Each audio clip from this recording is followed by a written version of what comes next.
What are some of the big mistakes you see on the estimating side of things? One of the biggest mistakes that I see people do is when they estimate to their best production rate. And then like scale wise is people underestimate how much staff you need to make those big jobs work. The guy that I first worked for told me this.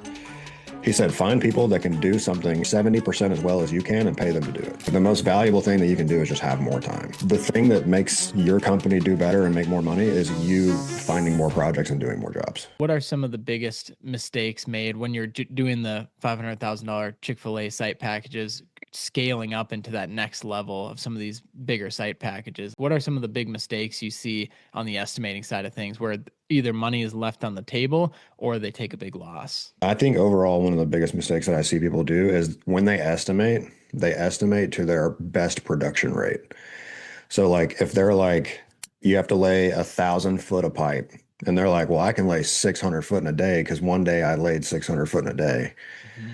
Well, realistically, you want to have a much lower number because you have to account for things like if I have a machine breakdown, if I have rain days, all that kind of stuff. Because if you're accounting for, let's say you have 3,000 linear feet to lay.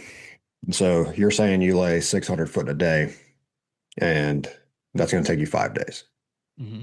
So now if you get rained out for 2 days, your production rate is killed. Mm-hmm. And so you're not meeting your production rate. And so now you're going into like cost expenditure. So that's a really big one. And then like scale wise is people underestimate how much staff you need to make those big jobs work. And gosh, yeah, right at that, you mentioned under 5 million. And I feel like right at that, probably 2 to 3 million is where you start hiring non-revenue generating roles in your company. Yeah. How do you, and maybe we'll jump to that here. How do you factor those roles in? And is that in the overhead side of things? Yeah. I mean, I think it really depends because I think all of your, I think technically all of your employees should be revenue drivers. Mm-hmm. Now, when I say that, it's kind of tough because it's like I would say most of the revenue drive in a construction company is going to be from the people, the operational people and the estimator, because the estimator is finding the jobs and the operational people are doing the work. Right. Now, that's not to say that like a project manager, they are a facilitator. And like without the project manager, I would argue that they're operational, but some people throw them in under like GCs, GRs, or indirects or overhead. I guess it just depends. The guy that I first worked for told me this. He said, find people that can do something as well as you can, or 70% as well as you can, and pay them to do it. Because he was like, the most valuable thing that you can do is just have more time. Yeah. And like, in my opinion, like speaking with owners, the thing that makes your company do better and make more money is you finding more projects and doing more jobs. Mm-hmm. And like, you can do that by either, like we tell people all the time, if you want to make more money, 10x the number of bids you put out. Like just bid on more jobs. And so if you hire an estimator and you've been estimating and you have to pay that estimator $150,000 a year, but you get six or let's say 2 to 3 times the number of bids that you had before, it's worth it. I mean, unless you're winning like $2,000 jobs, but presumably they're not doing that.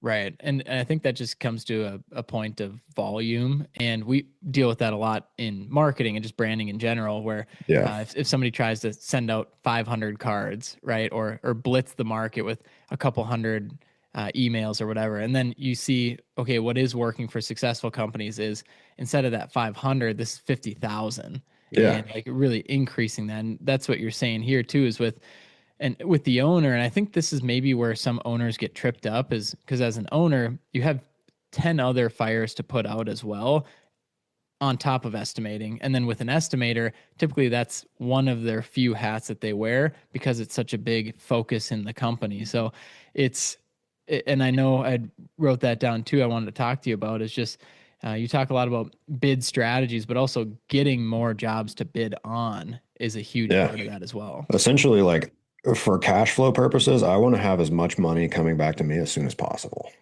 And so, like when I made the video talking about bid strategy and front loading it on easier items, people were like, well, you're scamming the customer. Well, that's not true because I'm locked into a lump sum contract. Like the dollar value is still the same.